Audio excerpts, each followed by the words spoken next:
going to be followed by Frank Suarez. Thank you, Chairman Cushing, for the opportunity to speak. My name is Cindy White. I'm from Hopkinton, and I'm here in support of HB109. I will be submitting a written copy of my testimony. David Ray Conley was prohibited from owning a firearm because of his criminal history, but he bought a gun over the internet with no background check and then used it to massacre 8 people in Texas. Radcliffe Houghton in Milwaukee was barred from purchasing firearms because of a restraining order. He bought a gun online from a private seller and used it to murder his estranged wife and 2 of her co-workers and shoot 4 others.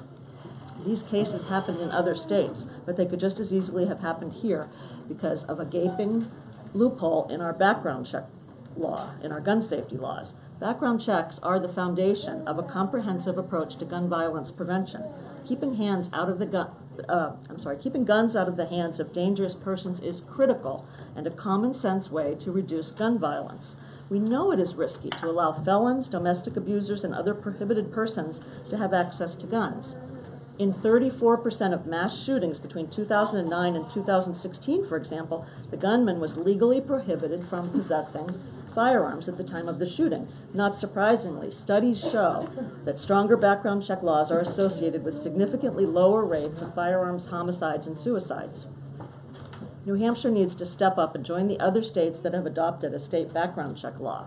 The federal Brady law has been tremendously successful. It has blocked sales of guns to more than 3 million dangerous people who are not legally allowed to possess them, but the federal law applies only to sales by federally licensed firearms dealers. Because of that gaping loophole, an estimated 22% of all gun sales, millions each year, take place with no background check.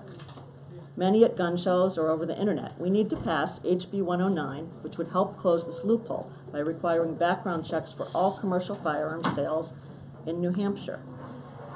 In closing, I just want to say that enacting a state background check requirement should be an easy choice. It's a win-win. It will enhance public safety and save lives while respecting the rights of responsible, law-abiding gun owners. It just makes sense. Nobody should want to allow guns into the hands of dangerous people.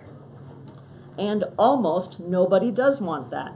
Background check requirements are supported by almost everybody, by 97% of Americans, including 97% of gun owners, and by 94% of Granite Staters, including 90% of gun owners.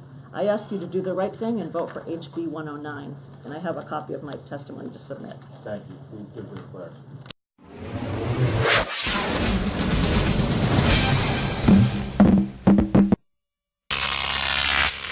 Crop TV.